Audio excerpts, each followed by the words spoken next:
So, Movement Design Bureau, what did you think of the recent news coming out of Tesla? Well, the recent news coming out of Tesla was that they have currently abandoned plans to build a factory in San Jose, which is where they were going to build their future Model S. And they had done an audit which said that the Roadster actually was costing them about $140,000 to build when they're only charging people about $90,000 to $99,000 for it. So they've sort of stripped out a load of extras with the car, like the charging system, and are making customers pay extra for that now, even customers who've already paid a deposit.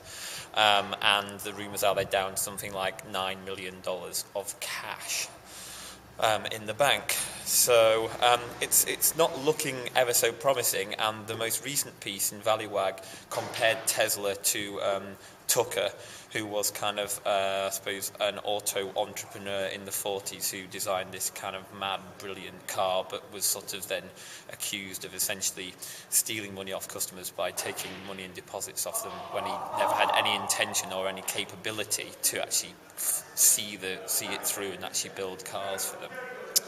So I don't know what you think about all that, Mark. It's a shame because Tesla has been and had the potential to be the real poster child, I think, for that made electric cars sexy.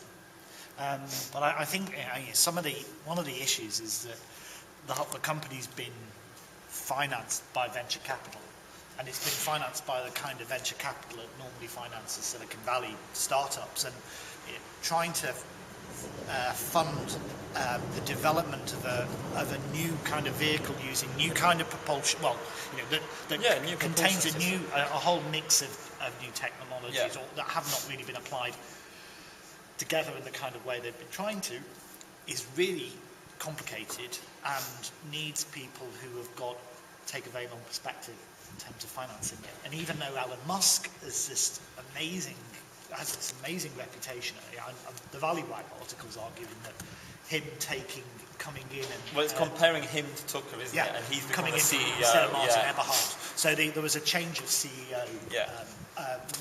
When was that? It was... Well, he replaced the interim CEO with Zeev Dory or whatever. Yeah, Zeev. Yeah. I think it stood for Zero Emission Vehicle. That's your personal... That's my personal view. But Musk has been very hands-on recently, and a lot of the ValueWag article is very negative about the implications that's had, and some very fast decisions that have been made that have had serious repercussions. So adding costs for the extras, all the optional extras in the vehicle, and the impact that's actually had, which has meant the salespeople have been phoning up existing customers saying, "Oh, you need to pay more for these extras now," rather than trying to find new customers. Well, here is my rather potentially obvious view of what this means and where I think Tesla should go, in my opinion, in the future. I think that, sort of as succinctly as I can, if you look at it in a kind of very obvious, this is now sort of perspective, I think we're going to move towards electric cars. You look at people like Ford's announcement, you look at what GM are doing with the Voltage platform. I think that's going to happen probably within the next sort of 5-10 years, the realistic time scale. Tesla have a head start on these guys. Their IP really is their technology. And I think where they should be going is what Ian Wright of Wrightspeed has kind of said he'll do, and he was their first chief engineer, yes, but then left and set up Wrightspeed and sort of created the wonderful X1, which we've ridden. But he's decided he's not going to actually build cars himself. He's going to concentrate on creating batteries and the technology to control the battery sort of performance. And I think where Tesla should probably go is to become, in a way that Lotus are the handling expert gurus for the car industry, and Pininfarina are who you get in if you want, or who have been who you get in if you want someone to style your car externally. Tesla should be the people you use if you want sort of electric battery and power management technology. And they've already started going down this route. They're supposed to be supplying or working with Daimler on a sort of test fleet of 1,000 smarts. Mm-hmm. And I think that what Tesla, if everything that is being said about Tesla is true, what it shows is that really to create a full-on car company It's just so difficult, so costly, and just so massively resource intensive. If you go, the last thing that I would want to do on Earth now is to set up a car company, and that seems to be where they're going, and I don't think they should. I think they should essentially provide the propulsion technology for new autos, and they should be selling that to existing auto companies. Well, I've got a little bit of a different take, because I think, and when we were talking, because we first met with Tesla in about August 2006. Yeah. In San Francisco, and I remember saying at the time, I thought they had this fantastic opportunity as a brand to become this sort of, to take this leadership position about the role, the aspirational role that electric vehicles can have in future society, in the cities of the future, and really building relationships at a city by city level with the city leadership, with the city mayors or whatever. And there's quite a lot of, at the time there were quite a lot of initiatives going on, the global Clinton City Mayors Initiative and things like that. I've pressed this several times, and I remember talking to, but instead what they did was they said, let's build a car company that looks like a miniature version of Porsche. Let's have the dealerships and da-da-da-da-da.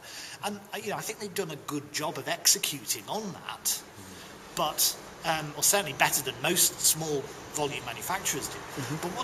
But in the situation we're in now, politics is everything with electric vehicles.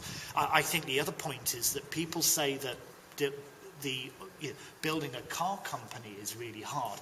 Actually, I think what Tesla's proven is in just a few years you can build an auto brand that's got a really powerful, that gets really well known as an innovation brand. And everybody always says, oh, auto brands are really expensive to build up. We have to buy them. But Tesla's proved that you can do it. And I remember I was talking to Darryl Syrie, who's the former CMO, Chief Marketing Officer, the other week in San Francisco. And I said to him, Darryl, it's a shame you've gone, because really, whatever anybody might say, you guys are the coolest auto brand in the world, which I do believe. Yet investors get nervous, they worry about this, they're trying to get bailout money. And I think it's a tragedy, really, because I think Tesla could have been really cool and could have really helped worked with cities to say sexy electric cars are part of the future landscape. Instead, we've kind of lost the momentum there. I think what it says is that, like, a brand is one thing. I utterly agree with you on the brand thing. I've never known a company in such a short space of time where people like my auntie or my dad were coming up and going, so who are this Tesla and what they do, without any prompting from me. But I think it shows how the process of actually building cars and sort of factories and mass production and how you buy them and the links that are sort of there, that's immensely kind of problematic, actually, in present times. And it sums up, two big issues. One is how do you take what is a mass production capability and make it work for many different brands with many different product categories that can be sold at a city level as well as at a kind of suburban or countryside level. And I think these are big issues facing the industry right now. And I think Tesla proved that you could build a sexy EV brand that appealed to early adopters. It's just a shame that the investors haven't got the depth of pockets or the nerve to stick with it. I think Joe's right. I think they'll have to go in that direction. I would have used them as the champion brand for the world.